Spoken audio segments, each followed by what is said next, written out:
So in this episode of Your Money This Week, which is part of my regular Cash Chats podcast, every Friday I release this episode to all the different podcasting apps, but I'm giving you another episode here on YouTube. I'm joined by Iona Bain, founder of the Young Money blog.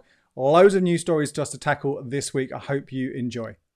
So Iona, thank you so much for coming on to Cash Chats. Lots of stories for us to try and get through. I'm not sure we will manage to talk about all of them, but let's kick off with the big one, which obviously it has been just over a year now that we have been experiencing lockdown. And also tying into that, it's been Debt Awareness Week. And I don't know if you saw this report from the poverty charity Turn to Us, talking about the real impact this has had on our finances. It feels like we're seeing these stories quite a lot, but I think it's because it is so important. It has impacted everyone in so many different ways. But 23% of people think it would take a year or more for them to get back to the position they were in before coronavirus came along. And those figures are higher for women and it's higher for young people. Yeah. I'm not remotely surprised by this, to be honest. It's shocking, but not surprising. And we know at this stage that the pandemic and the restrictions that we've seen as a result have had a disproportionate effect on younger people, on women, on those from a BAME background. So we definitely have not all been in this together. And I think it's really widened a lot of the inequalities that were there before the pandemic came along. Yeah, and it really sort of puts into perspective, isn't it? Yes, we're a year into this. We've got this kind of, this roadmap that hopefully we'll see things going back to normal, but it's not going to be normal. Just because things are open again, more than a year for things to be back to where they were. People who have lost their income, spent their savings, maybe accrued debt. It's quite a scary thing. There's some other figures in this report. 1 in 5 have struggled to pay bills in this last year. 1 in 6 have struggled to afford food. And 1 in 7 have struggled with rent or mortgage payments. And I mean, Turn to Us should know, because they've been one of the heroes in this space, providing funding for people who really need it. I've been referring to Turn to Us all throughout the pandemic as a great source of financial help. And I think that they've produced a really important report at this moment in time, a year on from when the first lockdown was announced, to highlight the fact that actually, despite the regulator and the banking system coming together and, producing quite a comprehensive plan, actually, for those who were going to lose their jobs or go on furlough. They announced that you could apply for repayment holidays, that you could speak to your lenders and sort out a new repayment plan.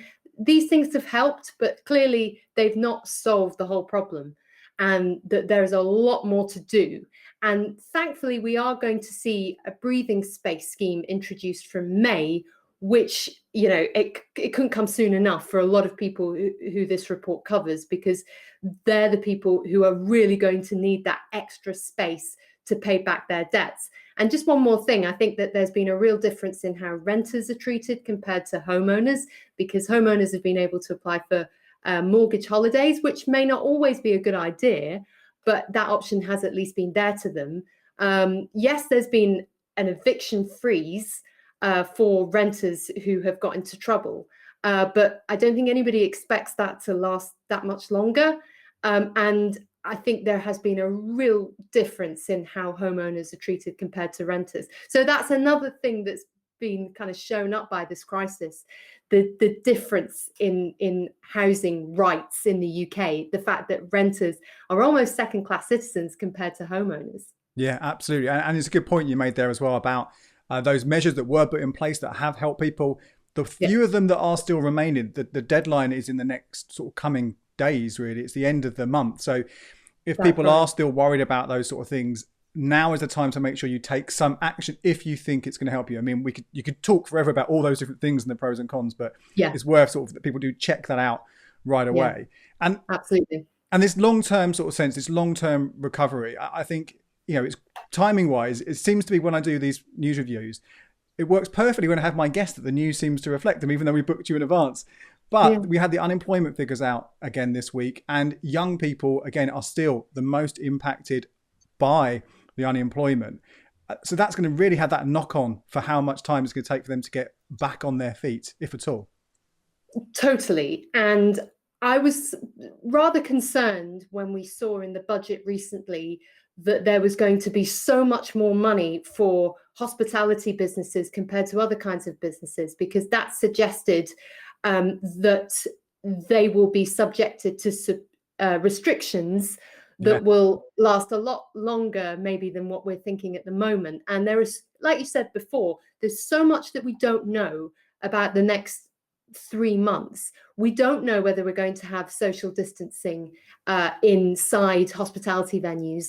We don't know, whether we're going to be working from home for the foreseeable future. These basic things will really determine whether a lot of businesses can get back on their feet, become fully functional, and start to employ people again. And the reason why this matters for young people is that hospitality is a huge employer of young people alongside retail. So any measures that affect the health of that industry have a real knock-on effect for the wider, employment prospects of younger people. And I don't think we can just compensate for that through schemes like the Kickstart job scheme.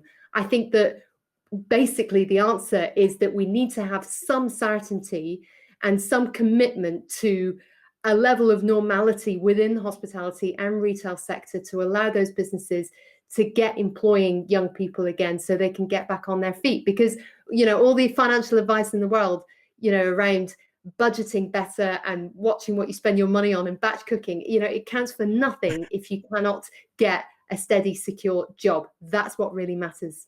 Yeah, and actually, there's a few other workplace stories I want to talk about, and that brings us nicely to another one, which is almost at the other end of the spectrum, and some stories around people working for Goldman Sachs.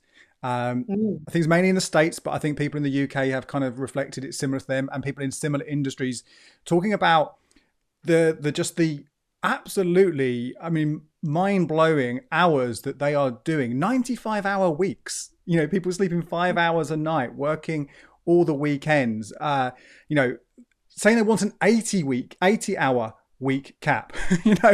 Considering I know most people don't do the 9 to 5. But that's kind of, more than double what most people would be expecting to work. And these are generally young people, again, potentially very well paid for that job. But when you factor in all the hours that they're actually doing and the impact on that, it brings it down to kind of minimum wage kind of levels. I don't know if you saw the series on iPlayer called Industry, which had... I was going to bring that up, Andy, if you hadn't. Yeah, go on, tell this. This is just, I say, some people might be thinking, right, yes, you've got one end, young people can't get a job, and the other end, young people potentially with a well-paid job, but ridiculous hours. It's neither are great, are they?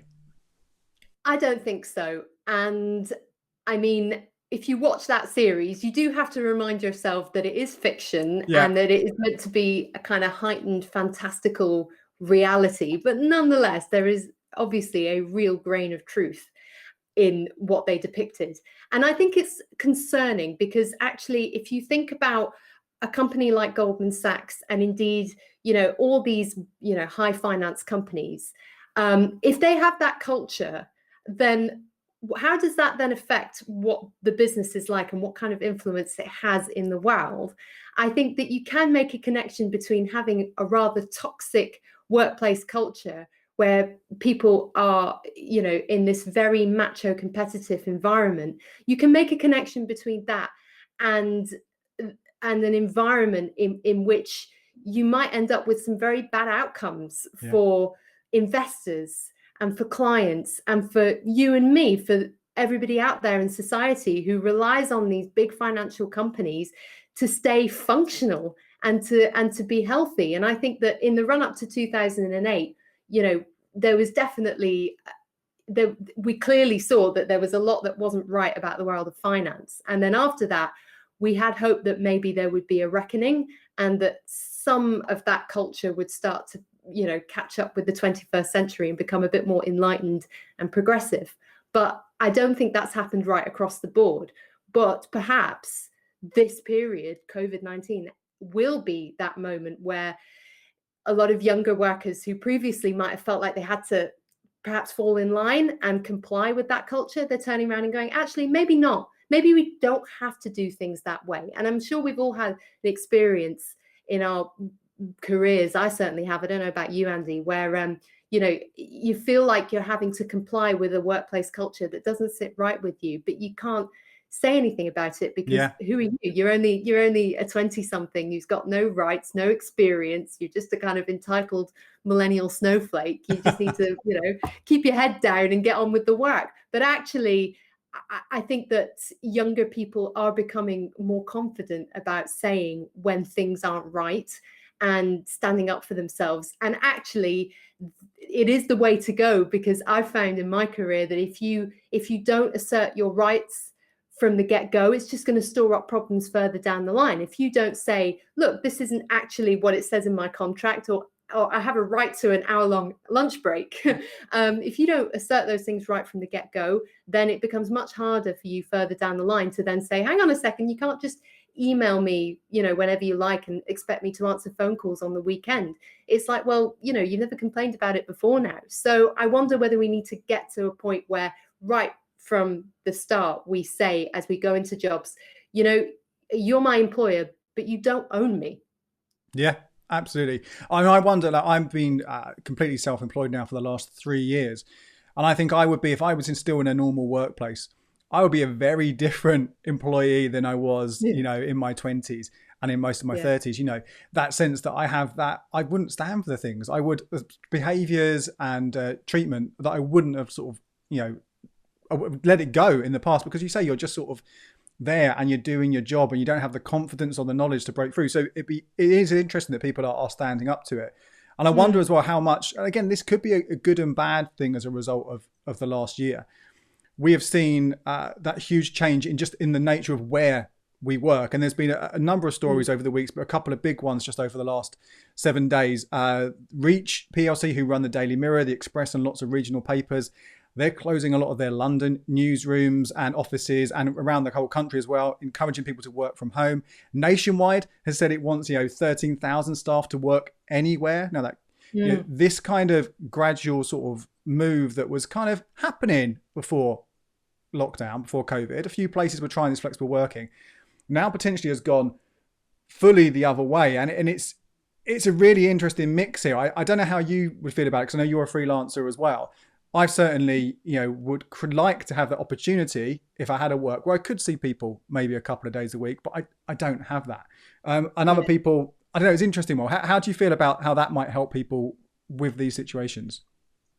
Well, I have very mixed feelings about it. So broadly speaking, what you've just described there about how you'd like to have a choice, that's what I feel. And it sounds quite wishy-washy and utopian to say, well, employees should just be able to choose when they work from home and then when they can go into the office. But actually, I think that makes the most sense, but with a few important caveats. So firstly, I would say that I have always been a big fan of working from home, and I tried to work from a shared working space in recent years, and it just didn't work for me.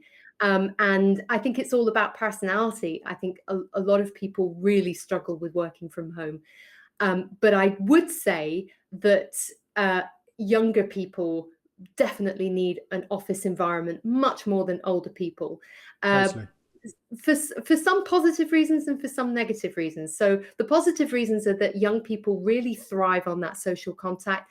They need to be having those conversations with older, more experienced people in the flesh. I mean, I've done some mentoring in the past year, and the younger people I've spoken to who've just entered the world of work and are wanting to bring on their interpersonal skills, they're really struggling in this isolated, disjointed environment that they're in at the moment, just working from home. It's not right for them. So I think for the positive reasons of needing that stimulation and social contact, that's why younger people should have the choice to come into the office. And for negative reasons, I'd say that younger people often don't have a great situation at home. They're stuck in pokey flats. They're working not from home, but from bed, WFB. It's no way to conduct your working life. And we've become much more aware of that. And hopefully companies will not end up being kind of going from one extreme to the other, whereby at one time they might have had a real coat on the back of the chair, you must work 9 to 5, come into the office, come what may, even if you don't need to attitude. Hopefully they won't move from that to, right, that's it, we're all going to be working from home forever because that saves us a load of money. We don't have to, rent expensive office space in city centres. But we don't really care if you can't make it work. Go and figure it out. That's your problem. We should not move to that extreme. And ideally, we want to have that happy medium in the middle. And I think you're right there. You say that so much of this stuff seems to be driven. They've seen it can work, and it's been driven now by cost savings. That expensive real estate. I mean, you were just before we started recording, we were talking about how you're hopefully going to get back to London, bustling London. But will it be bustling if you take out all the employees? What does that mean for particularly the city centre? I think place. that's it. We could end up with some real unintended consequences of saying that, if we don't have the office culture anymore, then perhaps that will feel civilized in some ways. I'm certainly all for the kind of reduction in commuting that can have a huge hit for people's finances and their quality of life. That's definitely something that I wouldn't miss.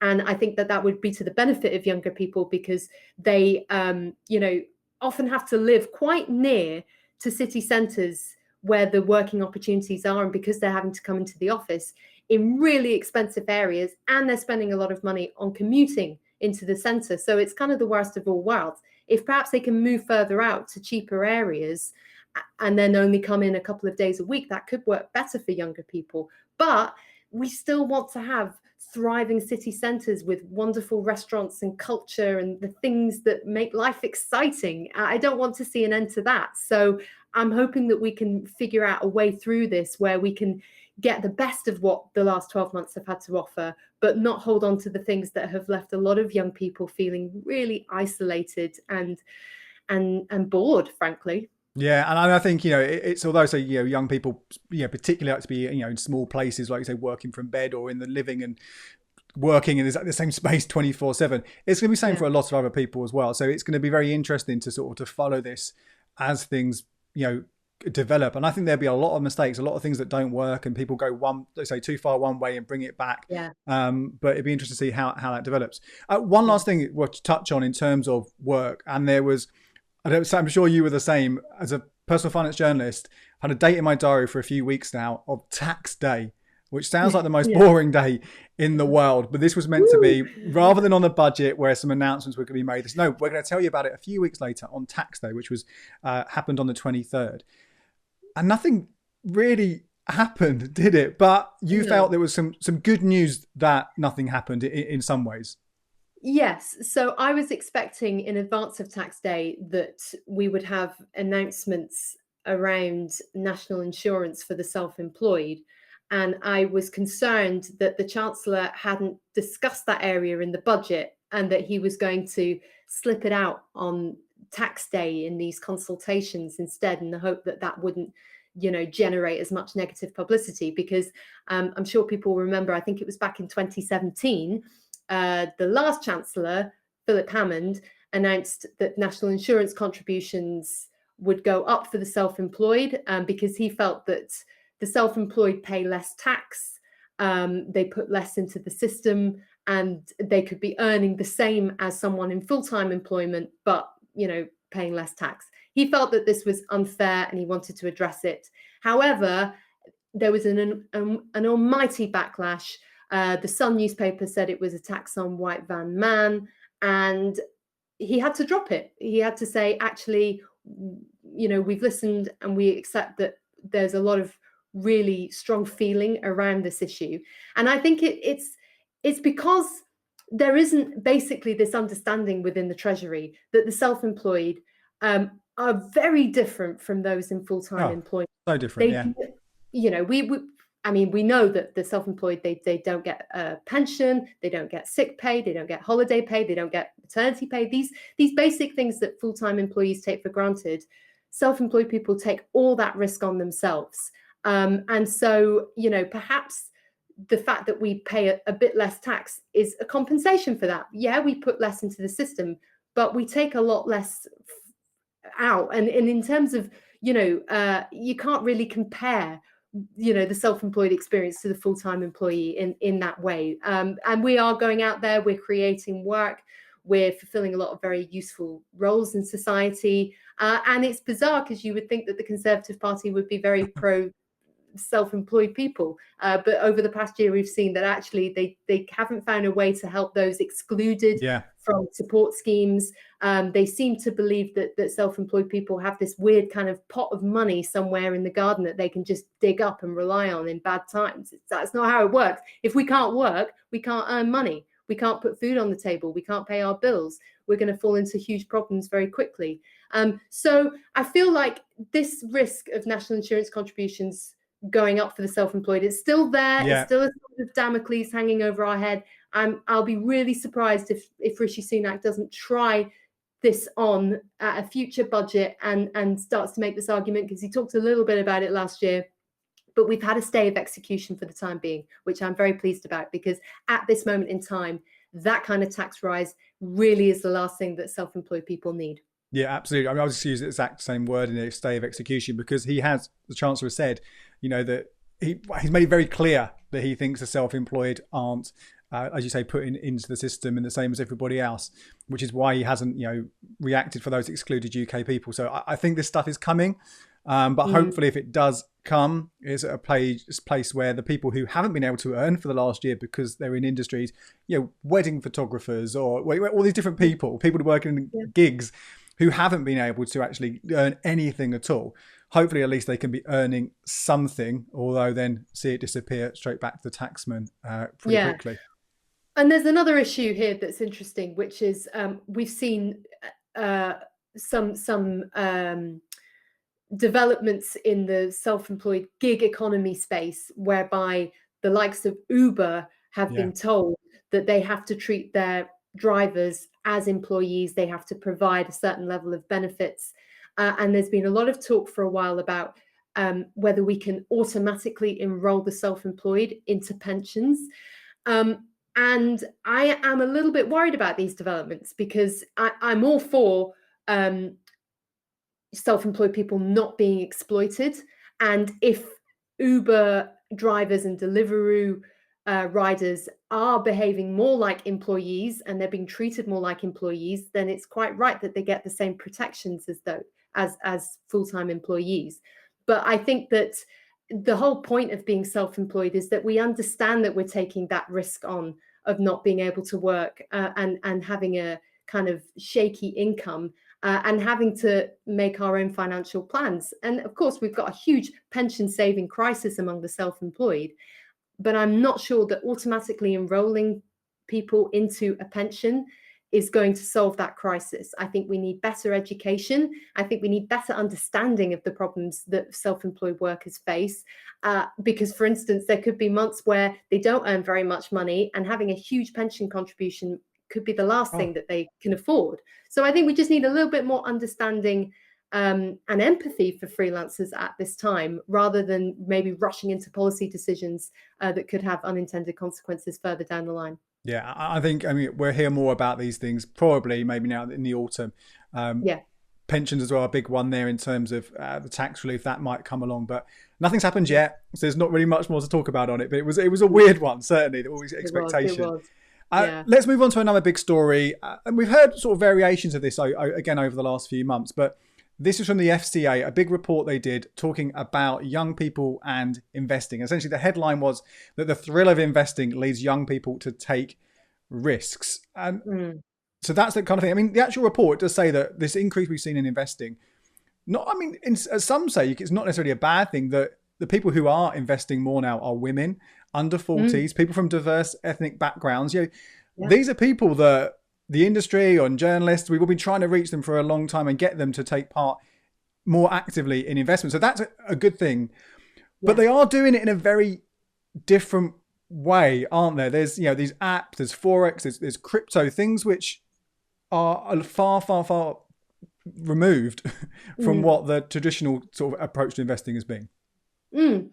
Yes, the FCA research was really interesting. I think it was the first in-depth study and snapshot of what young investors in the UK are doing. And it kind of went beyond some of these very disapproving headlines that we've been seeing in recent months about, young people just being speculative day traders and only interested in get rich quick schemes and trendy meme stocks. I think it went under the surface of those headlines and looked at more at what young people are really doing. And I think that there were causes for concern, certainly, because they identified that some of these newer platforms were making it really easy to invest, but perhaps making it too easy to invest, that the barriers to entry have completely gone. And that means that you can start investing with very little, if any, knowledge and expertise and buy shares at the drop of a hat. And I think free trading, whereby you don't pay any fees to just make a trade on an app, that is a double-edged sword. It's going to definitely disrupt the world of DIY investing, because for a very long time here in the UK, platforms like Hargreaves Lansdown have ruled the roost. Absolutely. And they have often had quite a, shall we say, opaque charging model. That's me putting it politely. And they have tended to promote active funds, which, a lot of them have been very successful for investors and have made them a lot of money. But we have also seen funds like Neil Woodford's Equity Income Fund, which have been spectacular failures and have led investors to lose a lot of money as well. And I think there's been a bit of a cozy symbiotic relationship between UK platforms and the active fund industry. And some companies are coming along to really disrupt and shake that up. And that's no bad thing. A bit of competition is hopefully going to lead everybody to up their game and be more transparent and be more consumer friendly.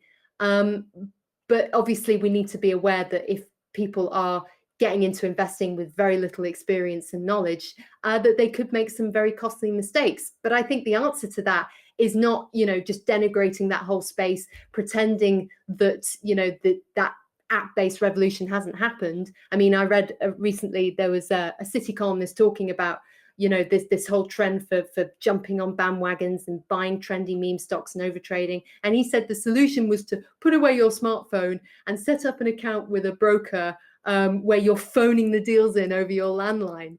And I thought, oh my goodness, might as well get my mangle out to dry my washing off the mat. It's like, come off it. We can't just pretend that this hasn't happened. We have to work with it. We have to educate younger investors to use it responsibly. And that's why I wrote my book, because I do feel that, it's so overwhelming and exciting, but also quite risky to invest today. And that we just need, more people who aren't just talking up their own book or, being excessively enthusiastic about things like Bitcoin and Tesla. We need just people to take more of a step back and say, there's a whole universe out there. Actually, there are some very sensible, smart strategies that you can follow that will mitigate your risks and mean that you kind of get richer slowly rather than get rich quick. So I think that's where we need to get to with this conversation, rather than just maybe tut-tutting and finger wagging about younger people getting into investing. Because as you say, Andy, it is basically a good thing. They just need to kind of do it in a smart, responsible way. How much do you think that this obviously the technology opening up, making it easier for people to get involved has got to be one of the biggest drivers there? But what about, I mean, like low interest rates? We've had a long time now. People aren't getting anything as savings. All this social media kind of people, the influencers, which again gets the bad kind of press, but a lot of people sort of raising their profile. And also, people just sitting at home, just being quite bored. I mean, Is it just a mix of all of those things, or is anything sort of more important than the other? It is a mix of all those things, yes. I think we have seen over the past 10 years a few false starts in this area. So I was looking at a lot of the blogs that I was writing around 2016, 2017, and I was surprised that even at that stage, a lot of the investment industry was reporting a spike in millennials opening investment accounts and getting more interested in investing. And actually, it was striking that they had a lot of the same concerns that have been expressed recently around younger investors being much more adventurous, taking a punt on individual shares rather than diversifying their investments in funds. So I don't think these concerns are actually that new. I think that we've had this kind of millennial investing revolution maybe bubbling under the surface for quite a while.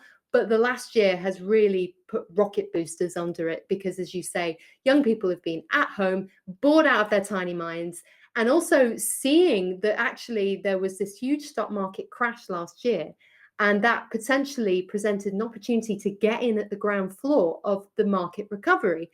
And in fact, that was quite right, because we have seen since then a really quite remarkable rebound in the markets, even though moving forward, we're going to see a lot more challenges for investors. We're just not going to have those easy wins that were possible with tech shares like Tesla. We've seen a massive correction in the tech space lately. And maybe younger people are going to learn the hard way initially and perhaps suffer a huge fall in their portfolio. But that will then kind of stiffen their resolve to actually find out what's going on out there in the markets, what are the dynamics, how are they going to invest my portfolio, and where can I find opportunities, perhaps in the UK market where there are lots of undervalued companies that could do quite well, especially if we get the vaccine rollout right and we start to open up more again, and maybe all that uncertainty around Brexit starts to dissipate as well. So I think it's a really exciting time, actually, and I'm weirdly quite optimistic. I think that this younger generation have got access to all this information online, and a lot of it is very dubious. A lot of it comes from people who are just talking up their own book or even promoting scams, and that's worrying.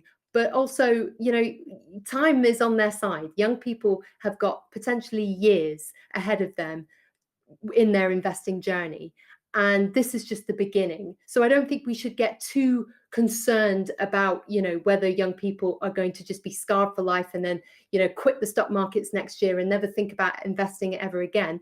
Maybe some of them will, but I'm hoping, and I'm pretty confident a lot of them won't, and that really they've been bitten by the investing bug now, and they're going to stick with it for the long haul. Yeah, I think so. I mean, when I was in my 20s, I didn't know anyone who was investing, or if they were doing it, no one was talking about it. So I think that generation, although, as we said at the top, they don't necessarily have as much money, they're going to take them longer for them to get their feet on the ground. If they're doing it in small amounts, they'll learn from those mistakes, and they're going to be in a much better position when they are earning more to do more with that. And I think one of the areas which I'm personally is getting me more interested in investing, particularly when it comes to my pension, is the kind of the ethical side of things. And we don't have the time really to go into this right now, but stories this week such as this is from The Guardian, the world's biggest 60 banks have provided $3.8 trillion of financing for fossil fuel companies since the Paris climate deal in 2015. I mean, it just, again, that kind of thing makes me think even more like, I don't want my money, whether it's in my savings, in my investments, in my pension, going to those kind of things. So taking those sort of conscious decisions to try and make sure my money, not only is it making me some return, but also it's not going towards things that I definitely don't agree with. A few quick things to sort of jump through before we finish. Some news that's come out: Santander is to close 111 branches, and that news came out on the same day that they announced the new £50 note. And it's kind of sort of this sort of sense that the more we see these banks disappear, one of the big things there, the harder it is going to be for us to get access to cash if you need it, or at least free access to cash. When at the same time you're sort of saying, look, here's a £50 note. I mean, when did you last see a £50 note? I can't think I've ever really had a £50 note. No, I can't remember either. I mean, there are so many things that I can't remember, Andy. So many things that are a distant dream at this point, including £50 notes and any banknotes for that matter. Now, one last story, a good news story to end on. Although we know, a lot of people, businesses have been struggling over the last year. Not everyone has. And Bloomsbury Publishing announced that due to increased spending on books during lockdown, they have got a kind of a much higher expected size of profits, which is obviously good news for their shareholders. But also, if more people are reading, it's good news for you and your book. So it's only just come out. Just tell me a little bit about it. Yeah, so I've written a new book. It's called Own It, How Our Generation Can Invest Our Way to a Better Future. And I wrote it because I feel that young people need a friendly, relatable guide to the maze that is modern investing. So the book's split into two parts. In the first part, I talk about, why we need to own our finances through long-term saving and investing. And then in the second part, I talk about how we can own our finances, where I take people through kind of the entire investment landscape, really, and how they can use it to their advantage. And I just feel like with everything that's happened in the past year, that young people feel so much more enthusiastic and excited about the idea of investing, that they understand that that's the only way to grow their money in the long term. But they also need to understand, whether or not to save for their first home, or how they should view their pension, because those are other big issues that are on young people's radar that causes a lot of confusion and uncertainty. So I wanted to deal with those issues too, alongside how you actually start investing, what you need to understand. And in the last chapter, I actually share my investing diary from 2020, where I talk about all the things that I got right and the things I didn't get right in 2020, which was a few things. But I felt like that was really important to kind of open up and share, what I've learned as an investor as well. And to just maybe, demolish the walls that exist between us as financial writers, as people who comment on investing, and normal people who, they're going to get things wrong. Money is complicated, investing's complicated, and it's a journey. And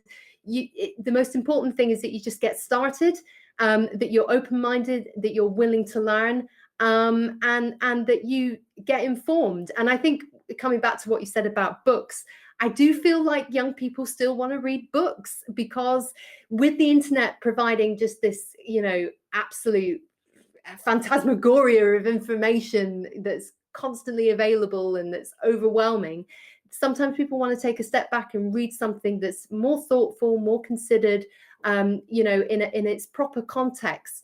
And that's going to get them really thinking about the big issues, like, how do I start investing? So that's why I wrote the book, and I really hope that it's useful and entertaining as well. I've tried to make it as accessible as possible. Well, I hope it goes really well. And obviously it'll be available, I'm sure, in all the good bookshops. But I mean, a couple of places like bookshop.org and Hive. What is Hive? Is it hive.co.uk or hive.com are great places for people to check out and support indie bookshops as well. Yeah, absolutely. I'm all for that. I really am. And if anyone wants to find you, obviously there's the Young Money blog and you're on social media. What are the best URLs and handles to find you? I guess the best place to find me is on Twitter. I'm at Iona Young Money. But as you mentioned as well, I'm also the founder of Young Money blog. So yeah, come and say hello. Iona, thank you so much. Thank you, Andy. Now, if you want to read up in more detail about any of the stories Iona and I discussed today, head over to becleverwithyourcash.com/cashchats180. And I'll also link to that below. You'll also be able to find a link down there if you want to catch my podcast. It comes out every Tuesday and also one of these episodes every single Friday. It's called Cash Chats. You can get it on Apple Podcasts, Google Podcasts, Amazon Music, Spotify, you name it, loads of places. Thank you so much for watching. I'll see you again soon. And here are a couple more videos you might find interesting.